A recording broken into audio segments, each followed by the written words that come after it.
Welcome back to the Traders Network. I'm Michael Yorba, your host. Thanks for joining us. All right, Nick Santiago is with us, and we're going to spend a couple of segments with Nick so that we got a chance to really unwind this, take a breath, and let it all come out about his 2012 forecast. Nick, thanks for coming on the show. Thanks for having me, Michael. Good. I trust you had a great holiday. I did, and you as well? Yep, pretty good. Excellent. Well, we're back to work. We're hard at it again now. Let you take me down the garden path. What's going to happen this year? Well, ultimately, I believe there are two scenarios that are going to play out. In fact, one is going to be a pretty good sell-off move we're going to get at some point this year. I don't want to release the dates. I don't want to upset my subscribers, but the first quarter of the year probably is a very choppy year. A choppy first quarter. So you're probably looking out into the springtime where we're going to get more of a trading range, and it'll make for good trades both on the long and short side. And you could probably pick out company-specific stocks that will be moving. Certain sectors will be moving, but ultimately it's going to be at more of a trading range. And then we should see significant downside. And at some point this year, I believe we'll see a very good buying opportunity and an inflation rally ultimately occur. Okay. Now, downside, you're talking about the stock market, right? Yes. Okay. When you talk about that, do you think that we're going to have a downside move just in numbers only, or is our economy going to slow down and drag a lot of things with it? That's kind of because I've seen the market go down and the economy hold, and the stock market go down and the economy start to build. So you tell me what you think is going to happen there. Well, what I think it's going to be actually a little bit better for the U.S. consumer because we're going to have a stronger dollar. Okay. So that ultimately will help the U.S. consumer. But the problems that are going to take place in Europe and in Asia are going to affect our stock market here. Then ultimately it will lead to a big inflation rally at some point in 2012. However, the U.S. consumer will probably benefit because they'll have a stronger dollar to purchase things, and just that alone, even if you're not in the stock market, will benefit a lot of the American people because the dollar is stronger. You could buy more goods, and commodity prices will be a lot cheaper. Okay, got that. I got the pullback on the commodities, but do you think the internal economy is going to actually turn around and move in a fashion where we're going to put people to work? Well, that's a hard question to answer, but I mean, you're the guy to ask. I think in the short term, yeah, you can see it, but ultimately, we still have years of sledding through the mud here. There's just so much damage done over the last couple of years. Ultimately, we're probably repairing right now, but the big problems have to be addressed, and that hasn't been addressed yet. And the same solution is the same Band-Aid that we do everything with, and that's just to ultimately print and throw more money at the problem. So, as a trader, and I've said this, and you've agreed with me, we really just want to be on the right side of the trade, regardless of what happens. Will people get put back to work? Ultimately, I think there's a long time before that happens. Okay, so we got a lot of damage to repair, but in the meantime, let's start off with the stock market, and then I want to move on to the GLD. There's a lot of questions in there. As a matter of fact, I'm getting ahead of myself, Nick. I got a question from Nevada, a loyal, longtime listener of the show for you, and let me roll these. He's got two questions. Let me roll them out to you, okay? Okay, sure. All right. First, he says, can the SPX rally very high with the Shanghai index in the basement? Let's just do one at a time. No, I don't think it can. The Shanghai index, in fact, has led the U.S. market since 2005, maybe even before that. But I don't think ultimately it can.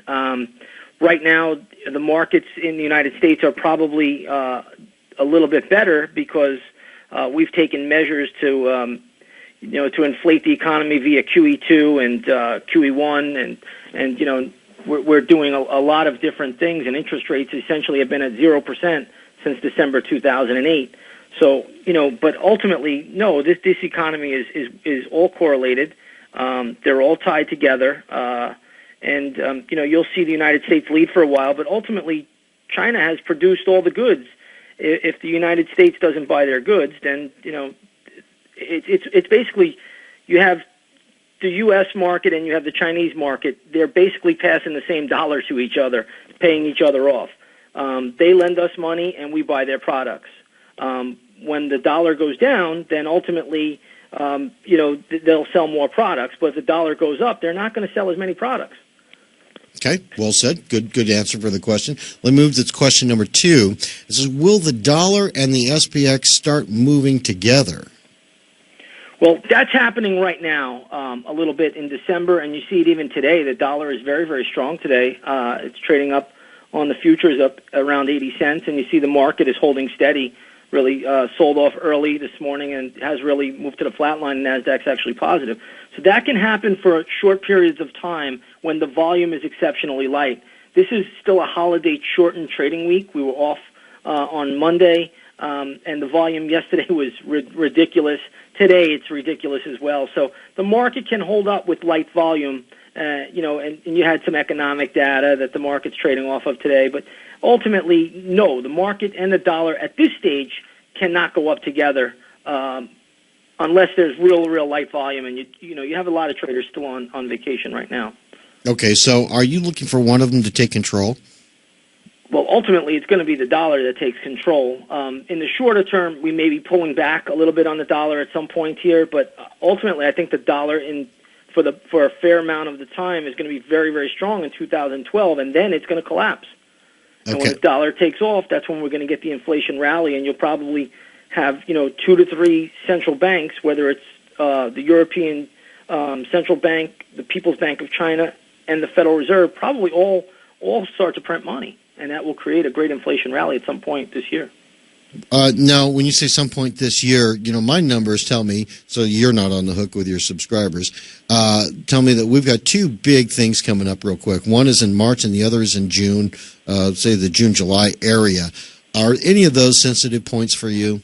March is absolutely a sensitive point. I always, and we talked about this, you and I, prior to today, March is always a cyclical turning point, so you always want to watch that for a turning point. As for June or July, I really need to see where the January pivot forms. We usually make at least one significant pivot in the month of January, and I'll correlate my dates from that pivot. Then I could, usually knock the dominoes down in a straight line. But right now, I really need to see that to tell you if June or July. But those are natural turning points as well. Sell in May and go away. So that's always a natural turning point as well. Okay. Now, we got a comment from Mark out of Houston on our show, and I want to just bring this out, and if you want to comment on it, go ahead. He says, as long as globalists are running the show, no new jobs, really. How do you see that? Well, if I was to trade this market, looking at the job report, I probably would never be in it. So, that's the truth of the matter. It really all depends on the currencies and the central banks, what maneuvers they do to create inflation and to fight deflation. We're ultimately in a deflationary period, and we have been for quite a number of years. But the way I look at it is I don't even concern myself with the job market all that much. As a trader, the way I look at it is if I'm a good trader, I essentially can ultimately be recession-proof or depression-proof for the most part. Everybody should own a little gold and silver physical just in case, God forbid, we ever go into a hyperinflationary tailspin. But other than that, I don't really concern myself too much with the labor market. It's going to be a long time before, there are people back to work. And who could really believe these labor statistics anyway? I really can't believe them. But, in the United States, if you go around, people are working. I see there is work out there. It may not be, what everybody's looking for, but, we have to make our own destiny. Yep, I agree with you. Before we close out here, you mentioned foreign currencies. Do you see what's happening with the euro right now as a critical break point? Because we had a big drop here in that euro today. It really is an ugly move. Ultimately, I think this euro is going to go a lot lower. It's oversold right now. I'm trying to work out some numbers. I haven't completed them yet to see if the euro could get a bounce, but I have no desire to own it. I am only looking to short it. So I'm just looking for a bounce because I can't short something that's this low. Right. I have to wait for a bounce or a significant chart pattern to get involved. And the last time we spoke, I was talking about that, and it broke down on me too soon. So I'm just looking for a bounce. I ultimately believe this thing now probably could go down to the 122, 120 level. Yeah, that's my first level is 123.89, but I'm sure we're on the same page. All right, we've got just about 2 minutes left. Give me, and we don't have to finish the thought on this segment. We can bleed it over into the other one. Give me your thoughts on GLD. Well, last week when I did your show, I was actually on vacation, and I had mentioned on the program I think gold is putting in a short-term low. And, since that point on the GLD, I guess that day when the show was airing, we were probably trading around 149, 150 on the GLD. Now it's trading at 157. Gold looks like it wants to make, a little ABC move up or, a zigzag type pattern to the upside. So I think gold is going to hang in here for a little while longer, and then, we're going to probably see a pretty good rollover when the deflationary trend comes back into this market. Any target on that? I got to see how high it goes here. If gold gave us a good bullish pattern, I'd actually look to get in on it on the upside. Right now, I have a real hard time seeing gold get above, a GLD, I should say, get above 166, 165. Then downside, ultimately, I think it probably is headed, lower than probably maybe 140 or so. I'd need to see that top to calculate the lower part. Okay. We're going to go to a break, but before we do, give everybody a way to get in contact with you. Sure. Come over to inthemoneystocks.com. You come over, and we have a lot of free services on there. And also take a 7-day free trial in our research center or our chat room. Give us a shot, see what we're made out of, and I think you'll be happily surprised. Yeah, I think you'll learn the term Louisville Slugger real quick.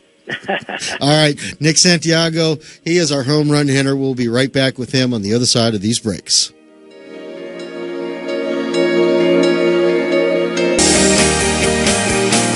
Welcome back to the Traders Network. I'm Michael Yorba, your host. Thanks for joining us. We're also streaming to you live on yorbamedia.com. All right, my guest this segment is Nick Santiago, President and CEO of In the Money Stocks. Nick, we left off with the gold, but I've got my bond chart up and I've got the TLT up. Let's talk about this all-important market. Okay, right now we're coming into an important level on the TLT right around 116. So there's a spot where you could probably look for a bounce to occur in the bond market, the long bond. So just watch that level right around the 116 area on TLT. If it does break through there, then you have to look at 114 and ultimately around the 112 area. But right now, TLT is looking kind of appetizing around this 116 area. Okay, now when you say a bounce, are you looking to buy this thing for a little bit, or are you? Yeah. Okay. Looking to buy it short term, nothing on the long term. Like I said, the month of January is always a little bit tough, but I think that's, when the TLT bounces, we ultimately should see a pullback in the S&P 500. So, we're getting close now. We're getting to striking zone where the market is probably due to give something back now. Okay, now I'm looking at a high that occurred somewhere around the 19th, a little over 122 on this TLT. Do you think that is an objective, or you have something a little lower? I think that is an objective, the 122 to 124 level. Ultimately, if it goes up there with some strength, maybe even go to 125, 126. Is this something that is going to preempt a large influx, in your opinion, of new capital coming out of the Fed? Well, probably. I mean, you have to look at it. Right now, it's a little bit strange, but any time that yields go up and bonds go down, the market goes up. So, basically, the Treasury market is a safety trade. I think it's still going to be in play throughout the rest of 2012. Okay, so you're thinking zigzag along for a little while, not all of a sudden some big move that's going to last for a little bit. Well, not yet, but at some point we will get a move that will last for a bit. But right now, in the short term, first quarter, maybe the first 2 months, we'll get a lot of choppiness in here. Okay, got it. And then you're going to be trading it short term like that.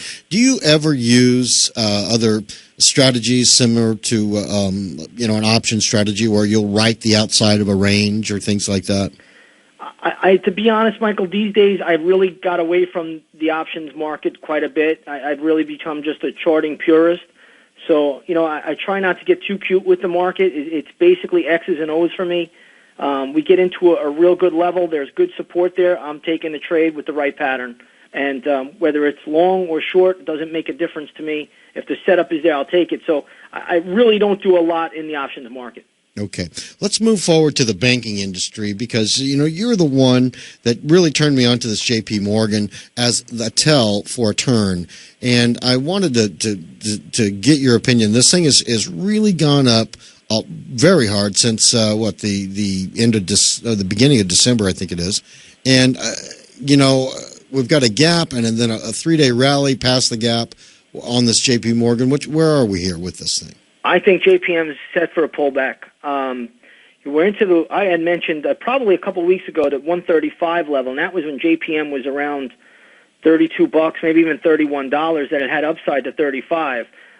Believe it or not, I got a couple of emails, people laughing at me, saying how it was going to break down. But we're there now. It's at 30, trading around 35.57 today. If you just take the low of November 25th and you move that, draw a straight line up where you calculate right up to the December 7th high, you're going to notice that amount of money, which was basically around 5 points, is the same amount, 5-point move from the low made on December 19th. So we're kind of into the resistance point. JPM has kind of made its move to the upside in the short term, so it's going to need to pull back here. But financials may have a little bit more strength in them. But at this point, I have to think we're looking for a pullback to come into these financials early next week. Okay, and back to the 50-day moving average, 32 something? Yeah, maybe. We're just going to see how the reactionary move is at the beginning. But I think somewhere down to 32 to 31 would not be surprising. The stock still has a ton of support, trading around in that $29 level, 29 and a quarter. So, that's always possible on the deeper side. But like I said, look for choppiness to go in throughout December, maybe into possibly even into February. So, yeah, I would just look for a pullback. Don't look for it to break the lows of October yet. Well, I'm glad you brought that up because I've got a question here. I'm looking at the charts, the low that occurred in October, the low that occurred in December. Some people could call that a double bottom. And over this longer period of time, it could be construed as an accumulation pattern in JP Morgan, or thereby maybe the broader index, the banking index. Do you see that occurring, or is this just going to drag along like an old friend of mine said, the L-shaped recovery? Well, I'm leaning towards the L. I do see the W pattern that you're looking at, that little W bottom, so we can't rule it out. But until JPM can really significantly get above $38.58, which is that little pivot going back to August, I guess it's around August 25th, you got to look at this thing as it has to prove itself before I'll get on board.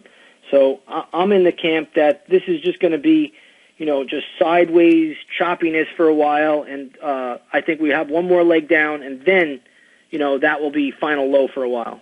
Okay, got it. Deutsche Bank. What's your thoughts? This is the first time you talked to us about the Deutsche Bank.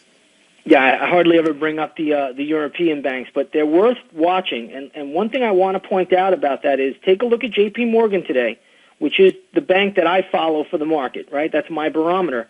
However, you'll see JPM is trading above the 20 and the 50 moving averages. It's made a lower high, and now it's moving up into a significant pivot from October.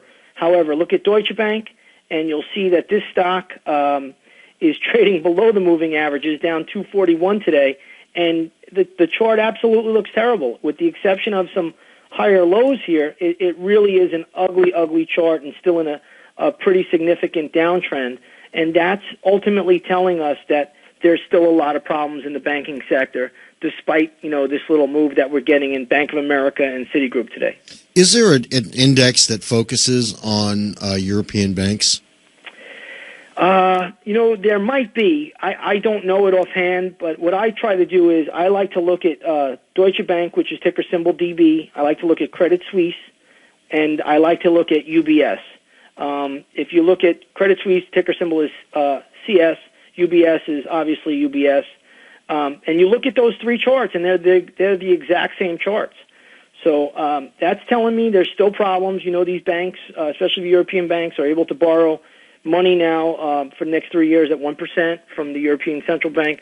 But when I see these charts, they're still telling me there's problems out there.